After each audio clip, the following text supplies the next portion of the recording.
નમસ્કાર, હું સુરભી વાલવા. આપ જોઈ રહ્યા છો આપણી મનપસંદ channel RP Gujarat news Rajkot. રાજકોટમાંથી એક ચોંકાવનારો કિસ્સો સામે આવ્યો છે. સોશિયલ મીડિયાના માધ્યમથી મિત્રતા કરવી એક સગીરા માટે દોજક સાબિત થઈ છે.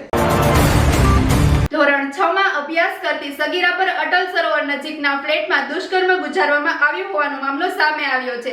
ફરિયાદ મુજબ સગીરાની ઇન્સ્ટાગ્રામ પર મિત્ર બનેલી મોરબીની યુવતીની મદદથી આ કૃત્ય આચરાયું. પોલીસે તાત્કાલિક કાર્યવાહી કરતા યુવતી સહિત 4 આરોપીને ધરપકડ કરી છે. વધુ સમાચાર માટે જોડાયેલા રહો આરપી ગુજરાત ન્યૂઝ રાજકોટ.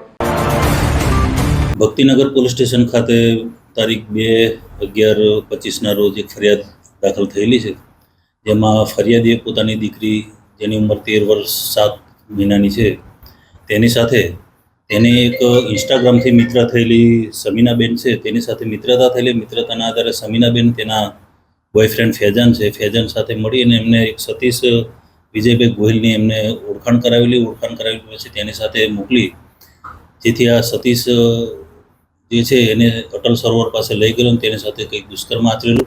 દુષ્કર્મ આચર્યા બાદ આ જે સમીરા છે એ એના પોતાના ઘરે મોરબી લઈ ગયેલી. મોરબી ખાતે જ્યાં આગળ લઈ ગયેલી ત્યાં આગળ એનો ભાઈ આફતાબ રફીકભાઈ કરીને હતો, એને પણ એની સાથે હડપલા કરી અને જાતીય સતામણી કરેલી છે. એ બાબતનો ગુનો દાખલ કરવામાં આવેલો હતો.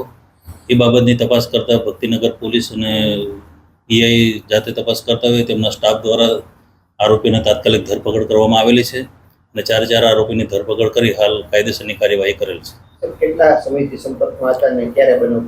હાલ તપાસમાં ફરિયાદ દાખલ થયા મુજબ 22 તારીખથી બનાવની શરૂઆત થઈ હતી. 22/10/25થી શરૂઆત થઈ હતી અને 1 તારીખ સુધી આ બનાવને અંજામ આપેલો છે અને 2 તારીખના રોજ ફરિયાદ દાખલ કરીને આજ રોજ એમને ધરપકડ કરવામાં આવેલી છે.